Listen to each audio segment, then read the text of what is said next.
यानी कि जिसके बारे में बात किया जाए, जैसे वह, शी, ही, या वह लोग, है ना, वह लोग, they are, they. Hello guys, welcome back to अपना यूनिवर्सिटी। मैं हूं रेहान और पिछला क्लास में मैंने केस पढ़ाया था। There are 3 kinds of case.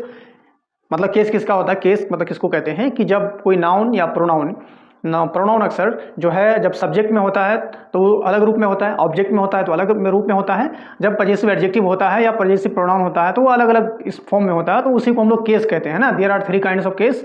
Nominative case जिसको हम लोग सब्जेक्टिव केस भी कहते हैं, ऑब्जेक्टिव केस जो ऑब्जेक्ट की तरह प्रोनाउन यूज होता है, ऑब्जेक्ट की तरह नाउन यूज होता है, उसको ऑब्जेक्टिव केस कहते हैं। उसके बाद होता है पजेसिव केस। ठीक है, पिछले क्लास में मैंने बहुत अच्छा से समझाया था कि तीन तरह का केस होता है ना। नॉमिनेटिव केस को सब्जेक्टिव केस भी कहते हैं। सब्जेक्टिव केस हो गया, ऑब्जेक्टिव केस और पजेसिव केस। ठीक है, ये 3 तरह का केस होता है। अब और एक छोटा सा बात बोल लेते हैं, जैसे कि पर्सन होता है। पर्सन किसको कहते हैं, मतलब व्यक्ति। व्यक्ति कितने तरह का होता है, 3 तरह का होता है। There are 3 kind of persons. Okay, there are 3 kinds of persons. Number 1 first person. First person यानी बोलने वाले को फर्स्ट पर्सन कहा जाता है।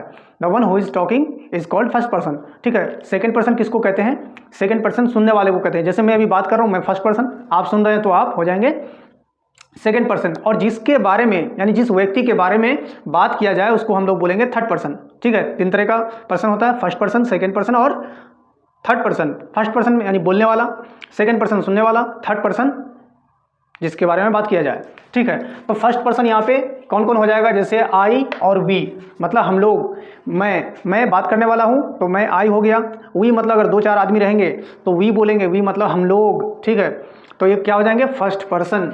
फर्स्ट पर्सन समझ में आया। तो नॉमिनेटिव केस में आई है तो इसका ऑब्जेक्टिव केस में मी हो जाएगा, आई का मी। और इसको याद करना बहुत ज़रूरी है ना, इसको याद रखना बहुत ज़रूरी है। जब हम लोग टेंस बनाएंगे, टेंस पढ़ेंगे, उसको क्या यूज़ होगा, क्या कहते हैं, एक्टिव पैसिव वॉइस बनाएंगे तब यूज़ होगा। मतलब ग्रामर में बहुत ज़्यादा यूज़ है इसका। ठीक है, अगर ये छोटा सा चीज़ है, अगर इसको अगर याद नहीं करेंगे तो सही से आप अंग्रेजी नहीं, मतलब सही से वर्ड और सही से सेंटेंस नहीं बना पाएंगे, सही से टेंस नहीं बना पाएंगे और सही से वॉइस तो बिल्कुल नहीं बना पाएंगे। तो इसको याद रखना बहुत ज़रूरी है इस चार्ट को। ठीक है, जैसे आई है, आई नॉमिनेटिव केस में है, इसका ऑब्जेक्टिव केस क्या हो जाएगा, मी हो जाएगा। ठीक है, और पजेसिव केस जो है 2 तरह का होता है। पजेसिव केस 2 तरह का होता है। एक होता है पजेसिव एडजेक्टिव। जब हमारा पजेसिव केस एडजेक्टिव की तरह यूज होगा तो उसको पजेसिव एडजेक्टिव कहा जाएगा। और पजेसिव प्रोनाउन, जब वो प्रोनाउन की तरह यूज होगा तो उसको हम लोग प्रोनाउन कहेंगे। ठीक है, पजेसिव प्रोनाउन और पजेसिव एडजेक्टिव। ठीक है, पिछले क्लास में मैंने बताया था पजेसिव का मतलब होता है पोजीशन, यानी कि मालिकाना हक, जिसका कोई मालिकाना हक हो। जैसे इसको बोलेंगे दिस मार्कर इज माइन। ठीक है, दिस इज माई मार्कर, तो ये मार्कर क्या हो गया, पोजीशन शो कर रहा, मालिकाना हक शो कर रहा, मैं इसका मालिक हूँ, I have the right. Okay, तो मैं इसका मालिकाना हक शो करता हूँ, यानी पोजीशन। तो पजेसिव एडजेक्टिव उसी को कहते हैं, यानी पजेसिव केस उसी को कहते हैं। और पजेसिव केस 2 तरह का होता है, पजेसिव एडजेक्टिव और पजेसिव प्रोनाउन। पजेसिव प्रोनाउन, अब यहाँ पे देखिए आई का पजेसिव एडजेक्टिव क्या हो जाएगा, माई। माई को किस तरह से यूज करेंगे, this marker is, this is my marker. ठीक है, और पजेसिव प्रोनाउन किस तरह यूज होगा, दिस मार्कर इज माइन, तो वो लास्ट में यूज होगा एज ए प्रोनाउन। ठीक है, अब यहां पर देखते हैं, दिस इज, एग्जांपल लिख के समझाते हैं, दिस इज माई मार्कर। ठीक है, दिस इज माई मार्कर। और इसी को ये तो यहां पर क्या हो जाएगा, पजेसिव एडजेक्टिव। एडजेक्टिव किसके पहले आया, मार्कर। मार्कर क्या है, नाउन है। मैंने नाउन प्रोनाउन में और एडजेक्टिव में बहुत अच्छा से समझाया है। ठीक है, एडजेक्टिव कब आता है, नाउन या प्रोनाउन से पहले आकर उसकी विशेषता या उसका रिलेशन दूसरे से जोड़ता है। ठीक है, या उसकी विशेषता बताता है। तो यहाँ पे this marker is my, sorry this is my marker, my bad, this is my marker. तो माई किसके पहले आया, इस नाउन के पहले आया, तो ये क्या हो गया, possessive adjective. It is working as a adjective, so it is possessive adjective, और मालिकाना हक भी शो कर रहा है। और इसी को फिर माइन कैसे यूज होगा, तो इसको करेंगे दिस मार्कर हो जाएगा, पहले दिस मार्कर आएगा, this marker is mine, it is working as a pronoun यानी ऑब्जेक्ट। ठीक है, यहाँ पर ऑब्जेक्ट की तरह यूज हो रहा है माइन, तो क्या हो जाएगा, दिस मार्कर इज माइन। तो तब यहाँ पे माइन क्या हो जाएगा, वर्किंग एज ए प्रोनाउन। तो यहाँ पे इसीलिए हो जाएगा ये पजेसिव प्रोनाउन। समझ में आया, माई कहाँ यूज होगा, when it is working as a adjective, it is working an adjective. ठीक है, और ये पजेसिव प्रोनाउन मतलब प्रोनाउन की तरह यूज होगा माइन। ठीक है, तो इसको याद रखना जरूरी है। तो आई क्या हो गया, सब्जेक्टिव केस यानी नोमेटिव केस, उसके बाद ऑब्जेक्टिव केस में मी हो जाएगा, पजेसिव एडजेक्टिव माई, पजेसिव प्रोनाउन माइन। समझ में आया, आप फंडा समझ में आया। इसी तरह से सबका देख लेते हैं।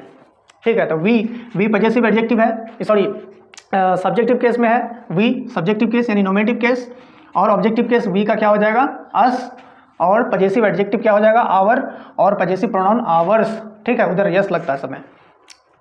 अब सेकंड पर्सन यानी जिससे बात किया जाए, सेकंड पर्सन किसको कहते हैं, यू सिर्फ सिंगल चीज़ है जो इसमें आता है, सेकंड पर्सन में आता है। सेकंड पर्सन यानी जिससे बात किया जाए, जैसे यू, और यू जो है ये सिंगुलर भी है और प्लूरल भी है। यहाँ पर आई क्या है, सिंगुलर है, आई मतलब एक अकेला मैं, और वी मतलब हम लोग, मतलब प्लूरल हो गए।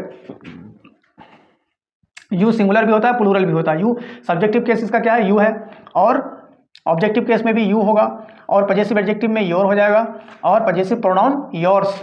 समझ में आया, चाहे सिंगुलर रहे प्लूरल रहे, मतलब सब यही सब यूज होगा। अब आते हैं थर्ड पर्सन। थर्ड पर्सन किसको बोलते हैं, यानी कि जिसके बारे में बात किया जाए, जैसे वह, शी, ही, या वह लोग, है ना, वह लोग, दे आर, दे हो जाएगा प्लूरल, और ही, शी, इट, ये सब हो जाएगा सिंगुलर, ठीक है, ये हो जाएगा सिंगुलर, ये सारे सिंगुलर हो जाएंगे, और दे क्या होगा, प्लूरल, ये हो जाएगा सिंगुलर, ठीक है, सिंगुलर, और ये हो जाएगा प्लूरल। समझ में आया। तो ही का क्या होता है, ही का ऑब्जेक्टिव केस हो जाएगा हिम, और पजेसिव एडजेक्टिव हीज, और पजेसिव प्रोनाउन भी हीज रहेगा। शी का क्या होता है, सी का हर, ऑब्जेक्टिव केस, और हर हो जाएगा पजेसिव एडजेक्टिव, हर्स हो जाएगा पजेसिव प्रोनाउन। अब ईट है, इट का क्या होगा, पजेसिव सब्जेक्टिव केस में ईट रहेगा, ठीक है, सब मिटा देते हैं, ठीक है। शी का क्या होगा, शी का हर हो जाएगा, और हर रहेगा, और हर्ष रहेगा। इट का ऑब्जेक्टिव केस भी इट रहेगा, और पजेसिव एडजेक्टिव क्या रहेगा, इट्स रहेगा, और इसका पजेसिव प्रोनाउन नहीं होता है।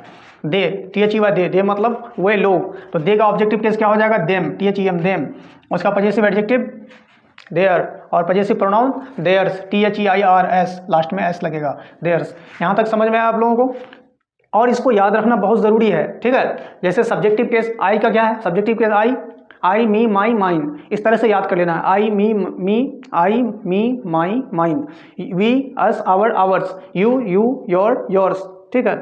He, him, his, she, her, hers, it, its, they, them, theirs. इसको पूरी तरीके से याद करना है, ठीक है।